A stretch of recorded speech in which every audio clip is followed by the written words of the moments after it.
África,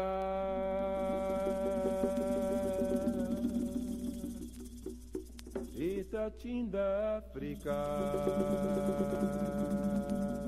A explosão dos cultos milenares.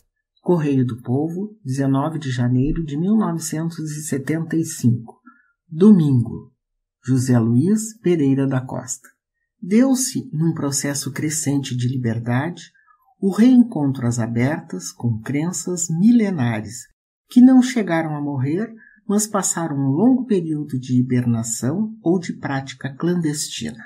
Duru Ladipo iniciou esse movimento de valorização da cultura religiosa na Nigéria, seu país. Filho de pastor, Ladipo trocou o tradicional órgão que acompanha as cerimônias por tambores nos tempos protestantes. Conseguiu fazer o mesmo num processo normal de evolução nas igrejas católicas. Esse seu trabalho representou, decorridos que são 10 anos, a outorga de um troféu oficial de parte do governo da Nigéria, que ele usa e faz valer. É o rei do candomblé. E se aqui não soa com muita expressão o título, lá representa a altíssima honraria nobiliárquica, a religião no Senegal. As considerações que se seguem são fruto da observação de quem estava preocupado e curioso com a questão religiosa no Senegal. Nosso companheiro de viagem, Carlos Marcelino Santos, filho do deputado Carlos Santos e delegado regional da Câmara de Comércio Afro-Brasileira. O povo senegalês, afirma ele, como de resto me parece que toda a população da África Negra, é extremamente religioso. Eles não aceitam a ideia de que possa existir um ateu sequer no mundo. Baseados em dados estatísticos buscados em órgãos oficiais de Dakar, podemos dizer que o povo daquele país se divide em muçulmanos, 80%, animistas, 10% e cristãos, 10%. Quanto aos cristãos, tivemos a oportunidade de visitar a casa paroquial da Catedral de Dakar e sentir de perto o seu trabalho. Na realidade, pelo menos a Igreja Católica Romana está voltada para um plano de ação que visa trazer para o seu rebanho, a curto prazo, um maior número de filhos. Sente-se desde logo que a Igreja Romana está tentando, e com certo sucesso, se adaptar à cultura africana e, com isso, vem obtendo vantagem sobre os outros grupos religiosos. O clero romano do Senegal, composto na sua grande maioria de sacerdotes jovens, o arcebispo de Dakar tem 43 anos de idade. Cultos e virtuosos, conseguiu, talvez por ser em número relativamente pequeno, trabalhar com uma unidade invejável. Para o sucesso, a estratégia consiste em não tentar desfazer gratuitamente os arraigados conceitos de espiritualidade que, de pai para filho, através de centenas de anos, o africano com orgulho cultiva. Ao contrário, na base dessa espiritualidade nativa, a Igreja busca assentar sua filosofia cristã. Não obstante, o clero senegalês está plenamente consciente das dificuldades que enfrenta e que, por certo, ainda por algum tempo, vai enfrentar. Feitiço e feiticistas. Entre as principais dificuldades a serem enfrentadas estão os tradicionais ritos feiticistas, agora amplamente chamados de religiões africanas. Em breve apanhado, se pode dizer que o Senegal está dividido em 5 grupos étnicos.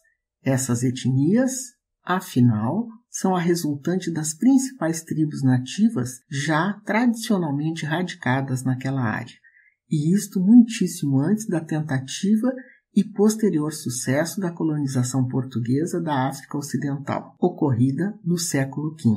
Contribuíram assim para a formação da etnia senegalesa o Wolof, o Fulani, o Tucolor, o Mandingo e o Sererer.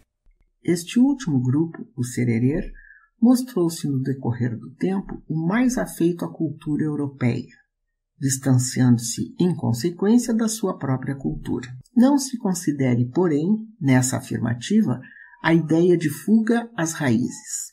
O Sererer é consciente e orgulhoso da sua condição de senegalês, mas extravasa essa consciência o orgulho para um âmbito maior, ou seja, o de ser negro africano. Pois é exatamente nesse grupo que a Igreja Católica possui a grande maioria de seus seguidores. A mais alta ilustração que se pode dar quanto a essa observação é a de que o presidente da República do Senegal, o poeta Léopold Sédar Senghor, o mais ilustre e autêntico cerereiro da atualidade, é hoje incontestavelmente o mais conceituado líder africano, afora o prestígio e respeito que desfruta no mundo como autor e condutor da filosofia da negritude. Já o Wolof, o mais representativo dos grupos, na sua maioria professa a religião muçulmana. São os árabes responsáveis pelo estabelecimento das doutrinas de Maomé no continente negro. Ao Senegal, o Alcorão foi levado pelos fulanis, através das margens dos rios Falene e Casamance. E tão intensa foi a divulgação maometana em território senegalês que no século XVIII houve tentativas de estabelecer o islamismo em toda a África, calcadas no trabalho dos Ashanti, outra tribo africana que, fundando povoações naquela área indiscriminadamente, dava asilo aos escravos fugitivos, condicionando, contudo, ao asilado sua conversão às doutrinas do Alcorão. Quanto ao Tucolor, o Fulani e especialmente o Mandingo, se atém quase que exclusivamente aos ritos feiticistas tradicionais.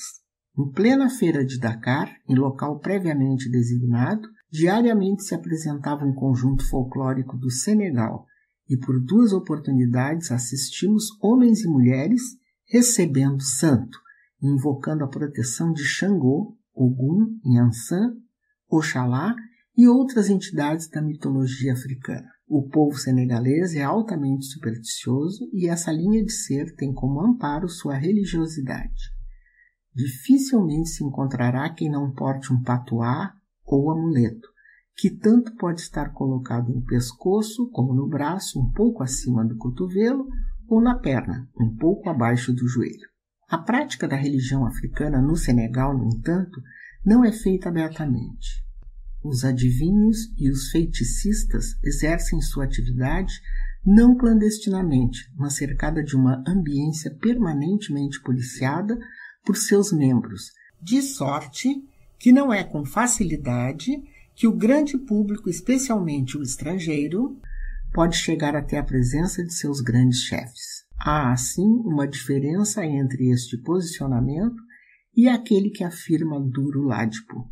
Talvez isto ocorra já a partir do fato de que na Nigéria é seu presidente um cultor das religiões de seus ancestrais. Alá antes de tudo. Contudo, o centro religioso polarizador é sem dúvidas o muçulmanismo, tanto que a qualquer dia é possível, em horas certas, encontrar nas ruas de Dakar, mesmo nas principais ou locais de trabalho, homens ajoelhados fazendo suas orações. Muitos deles carregam sobre o braço uma pequena esteira. No momento certo, colocam-na no solo e iniciam, ajoelhados ou deitados, a reverenciar Alá. É um ritual que se estende por 10 a 15 minutos e que é cumprido com uma incrível consciência de obrigação. Desligam-se por completo do mundo exterior. Na nossa curiosa irreverência, conseguimos notar que os demais ignoram os que estão a rezar. É um ato de rotina. Na sexta-feira, entretanto, às 14 horas, se faz mister uma visita. É impossível entrar, tantos são os que aparecem para rezar, a qualquer das mesquitas. Espetáculo de rara singeleza é verem-se milhares de homens, mulheres não entram na mesquita e em muitas das divisões do islamismo sequer podem rezar. Não entram no cemitério, a não ser quando mortas, espalhados pelas ruas que circundam as mesquitas rezando para lá. Recordo que certo dia tentávamos passar um telex para o Brasil. Na estação central, o operador da máquina era um muçulmano. Esperávamos já há tempo que se fizesse completo o circuito via Paris. Portanto, qualquer interrupção poderia eventualmente complicar ainda mais. Às 18 horas, o operador apertou certo botão na máquina que a travou. Foi a um canto de onde retirou uma pequena esteira de palha. Sem pressa, fez suas rezas. Voltou ao fim para seu lugar de trabalho e religou a máquina. Essa formação muçulmana, aliada à própria estrutura tribal ou da grande família, dá aos senegaleses em geral um profundo respeito pelos mais velhos. Em casa, à mesa, menor de 26 anos, não tem assento e não participa da conversa dos maiores. É para eles uma espécie de assistente, mesmo que irmão. Não se encontra jamais um moço a discutir ordens de um mais velho. Esse condicionamento nos assegurou, aos brasileiros da missão, a proteção de um velho africano surdo-mudo, que ficava à porta do hotel para quebrar galhos. Ele passou a ser nosso amigo e defensor contra os ataques dos vendedores de quinquilharias.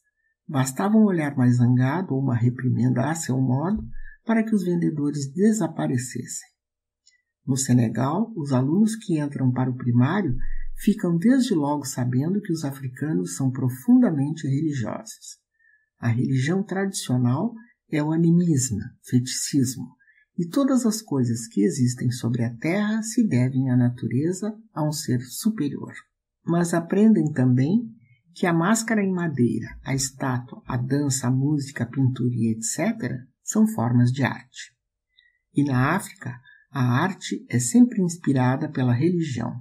Por exemplo, as máscaras são confeccionadas e utilizadas para as festas religiosas dos feticistas. Os africanos amam as danças e os cânticos, que com seu ritmo lhes permitem uma vida muitíssimo intensa. Assim, a arte, como a religião, permite ao africano exprimir sua alegria, suas tristezas e suas esperanças. São assim a arte e a religião expressões da sociedade. Drama africano. O testemunho vivo das afirmativas acima foi constatado em nossa cidade quando da apresentação da ópera Xangô Obakozo, de Duru Ladipo. Muito mais do que simples manifestação artística, a encenação da peça era um ritual feticista africano. Procurando um contato com Ladipo para melhor poder conversar sobre seu trabalho e a sua vida, perguntei se poderia vê-lo na tarde de terça-feira, horas antes do espetáculo. Foi taxativo informando que após o almoço não tinha condições para saber como estaria, já que não mais serei Ladipo, serei Xangô. Ele falava, cheio de confiança de que, a partir de um dado momento, se transformaria no todo-poderoso rei que, cansado das intrigas palacianas, decidiu-se pelo suicídio. Foi para o céu e de lá passou a zelar pelo povo. Mas era um rei-deus muito arbitrário, pois não hesitava em mandar raios de fogo para queimar as casas de todos aqueles que ousassem dizer que o rei havia cometido suicídio. Ladipo, fora da peça, reunido com seus artistas do naipe feminino, a maioria suas mulheres, tem 6 esposas, é verdadeiramente um rei. Todos o respeitam e o veneram. Basta apenas um olhar ou algumas palavras para que todos se calem de pronto. É o respeito reverencial ao chefe, ao rei, ao mais velho. O temor de que fala sua peça, o rei se informa. Assim, ainda hoje é a África, uma perspectiva nova baseada em antigos padrões que pouco mudaram, resistindo à avassaladora pressão dos dias de nossa civilização.